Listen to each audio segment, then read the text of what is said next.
எதிர்வரக்கூடிய April 23, 2026 நடைபெறுகின்ற சட்டமன்ற தேர்தல், குறிப்பாக திருப்பூர் தெற்கு தொகுதி. திராவிட முன்னேற்றக் கழகத்தில் தலைமையிலான வேட்பாளராக முன்னாள் மேயர் தினேஷ்குமார் அவர்கள் உதயசூரியன் சின்னத்தில் வேட்பாளராக திராவிட முன்னேற்றக் கழக கூட்டணி நிறுத்தப்பட்டுள்ளது. அதேபோல அனைத்து இந்திய அண்ணா திராவிட முன்னேற்றக் கழகத்தினுடைய கூட்டணி வேட்பாளராக பிஜேபியை சேர்ந்த தங்கராஜ் என்பவர் நிறுத்தப்பட்டுள்ளார்கள். இந்த திருப்பூர் வாழ் மக்கள் ஒரு விஷயத்தை ஞாபகம் தெரிஞ்சுக்கணும், அல்லது தெரியாதவங்க தெரிஞ்சுக்க வேண்டிய ஒரு சூழல். காரணம், 2004, அதாவது நவம்பர் 26, 2004ஆம் ஆண்டு விஹெச்பி ஒரு பாரத பந்த் அறிவிக்கிறாங்க. அந்த பாரத பந்து தமிழ்நாடு முழுவதும் கடை அடைப்பு நடைபெறவில்லை. ஆனால் குறிப்பாக திருப்பூரில் அந்த பாரத பந்தத்துக்கு ஒரு சில பகுதிகளில் கடை அடைப்பு நடத்தப்பட்டிருந்தது. அந்த பகுதியில் ஒரு பகுதியாக இருக்கக்கூடிய பெரிய கடை வீதியும் ஒரு பகுதி. அப்போ மதிய நேரம் எல்லாருமே தொழுது போட்டு உணவருந்திட்டு அவங்க உறங்கக்கூடிய நேரம். ஏன்னா பந்துங்கிறனால. அந்த நேரத்தில் இந்து முன்னணியைச் சேர்ந்த காடேஸ்வராவுடைய நபர்கள் அதாவது தற்போது வேட்பாளராக நிறுத்தப்பட்டுள்ளார் தங்கராஜ், அவருடைய தகப்பனார் காடேஸ்வரா சுப்பிரமணி அவர்கள் அவர்களுடைய நபர்கள் ஒரு 50க்கும் மேற்பட்டவர்கள் குறிப்பாக காங்கேயம் ரோடு, பெரிய கடை வீதி, அதே போல் முஸ்லீம் நிறைந்த பகுதி டூம்லைட்டு போன்ற பகுதியில் கலவரத்தை ஏற்படுத்தி இருக்கிறாங்க. அது எல்லாருமே தெரிஞ்சிருப்போம். இதை அந்த நேரத்தில் இருக்கக்கூடிய எல்லா கைக்கு கிடச்சதெல்லாம் அடித்து உடைச்சாங்க. அப்போ அந்த நேரத்தில் காவல்துறைக்கு அன்னைக்கு ஃபோன் அடிக்கும்போது யாருமே ஃபோன் அந்த நேரத்தில் எடுக்கலை.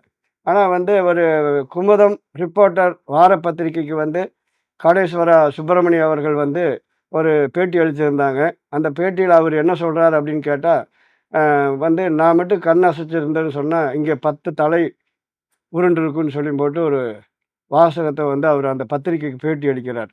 அப்போ நீங்கள் நினைவு கொள்ள வேண்டும், காடேஸ்வரா சுப்பிரமணி அவர்கள் தமிழகத்தில் இப்போது மாநில தலைவராக இருக்கிறார். ஆனால் கலவரம் செய்யக்கூடிய தொழிலாகவே இந்து முன்னணி இருக்கிறதுங்கிறது எல்லாருமே தெரியும். மக்கள் நிம்மதியாக வாழ்வதற்கு வாழ்வாதார பணி இல்லாமல் அவர்கள் கலவரம் செய்தே, கட்ட பஞ்சாயத்து செய்தே, இன்றைக்கு பார்த்தா பல 100 கோடி சொத்து ஒரு 25 ஆண்டு காலத்தில் இந்து முன்னணி வளர்ச்சிங்கிறது கட்ட பஞ்சாயத்து கலவரம் மூலியமாக வளர்ச்சி. அவருடைய புதல்வர் தற்போது காடேஸ்வரா தங்கராஜ் திருப்பூர் தெற்கு தொகுதியில் நிறுத்தியிருக்கிறாங்க. திருப்பூர் தெற்கு தொகுதியல்ல, திருப்பூரே ஒரு தொழில் நகரம். அந்த தொழில் நகரம் நசிஞ்சு விடக்கூடாது. அந்த 2004 நடந்த கலவரமே பெரிய ஒரு பிரச்சனையாகி தொழில் நசிக்கக்கூடிய சூழல் ஏற்பட்டது. அதை இங்கே இருக்கக்கூடிய இஸ்லாமிய மக்களும், திருப்பூரில் இருக்கிற அனைத்து தொழிலாளர்களும், தொழில் சார்ந்த முதலாளிகளும் முழுமையாக ஒத்துழைப்பு கொடுத்து கலவரம் இல்லாமல் அமைதியான திருப்பூராக அன்றைக்கு வலம் வந்தவர்கள். தற்போது கலவரம் செய்யக்கூடிய இந்து முன்னணியுடைய மகன் காடேஸ்வரா தங்கராஜ் அவர்கள் வேட்பாளராக நிறுத்தப்பட்டுள்ள இந்த நேரத்தில் திருப்பூர் அமைதியை கெடுக்கக்கூடிய ஒரு சூழலாக இருக்கிறது. இன்றைக்கு அந்த நிலையை மாற்ற வேண்டும் என்ற சூழ்நிலையோடு, அதாவது அனைத்து இந்திய அண்ணா திராவிட முன்னேற்றக் கழகம் அவர்கள் கடந்த காலங்களில் செய்த தவறுகளை மறைப்பதற்காக பிஜேபியுடன் கூட்டணி வைத்துக்கொண்டு அவர்கள் இந்த தொகுதியை பிஜேபிக்கு கொடுத்துள்ளார்கள். கலவர பூமியாக மாற்றுவதற்கு திட்டம் தீட்டி வரக்கூடிய இந்த நேரத்தில் மக்கள் விழித்து கொள்ள வேண்டும். பிஜேபி ஒரு காலத்திலும் இனி திருப்பூரில் எங்களுக்கு சீட்டு வேண்டும் என்று கேட்கக்கூடிய தகுதியை இழந்து போகக்கூடிய அளவுக்கு மக்கள் அவருக்கு பாடம் புகட்ட வேண்டும் என்று இந்த நேரத்தில் கேட்டுக்கொள்கிறேன்.